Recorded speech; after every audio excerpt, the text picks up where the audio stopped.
Hello everybody, it's Derick Vogel with Credit Absolute, founder and CEO, and today we're going to talk about payment history. Payment history is worth 35% of your credit score, and as mentioned in the previous video, our total score is based on 550 points. So that brings us to a value of 192.5 points. That's what 35% of payment history means. Now, please like, comment, or share on this video.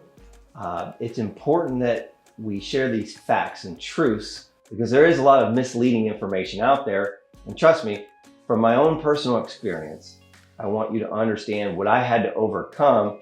And that's why I'm so excited about teaching you about these areas so that you can understand how to make an impact on your credit, but also those around you. So now payment history is pretty straightforward, right? Well, we like to think, pay your payments on time. But the thing that I want you to understand about payment history is that it's more than just about paying your bills on time. It's understanding how to navigate what payment history really does for us. So a couple things to understand is that the more payment history that you have, the more data that you have. So example, if you only have 2 or 3 credit cards, you only have a couple of accounts that is reporting data to build the foundation of your credit card versus where, let's say you have 10 to 20 accounts reporting data. It shows that you have the ability to manage more debt, but also you have a lot more history. So a lot of times we see these challenges where someone gets an accidental 30-day late. And what does that mean?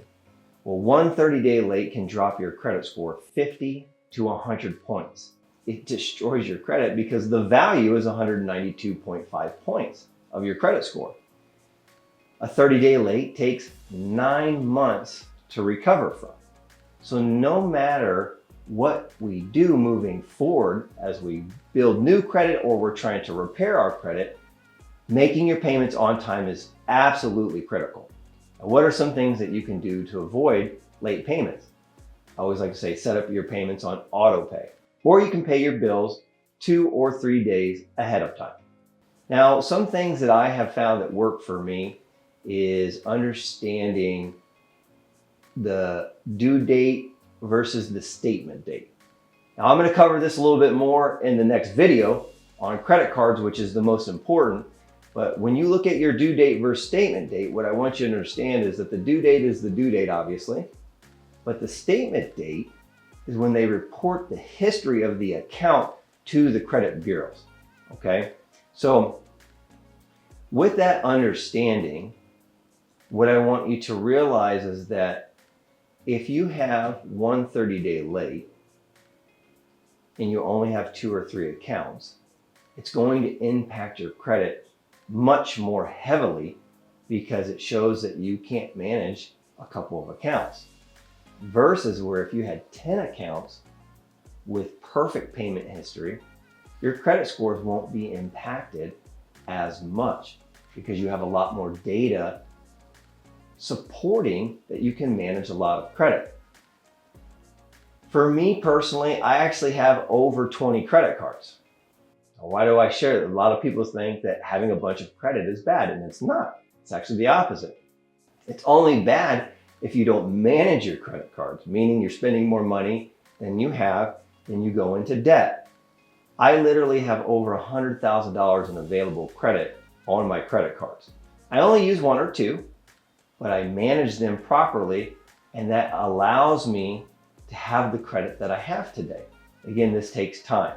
But these are just some of the few things that I want you to understand about the payment history and why it's so valuable. So just a quick recap.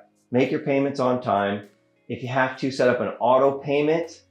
And then just remember, having multiple accounts is a positive thing because you want to build more data to help strengthen your foundation. Again, please like, comment, or share so that we can get this information out to others to help them understand how to get an 800 credit score as well. Thank you. I'm looking forward to talking to you about the credit cards, which is my favorite.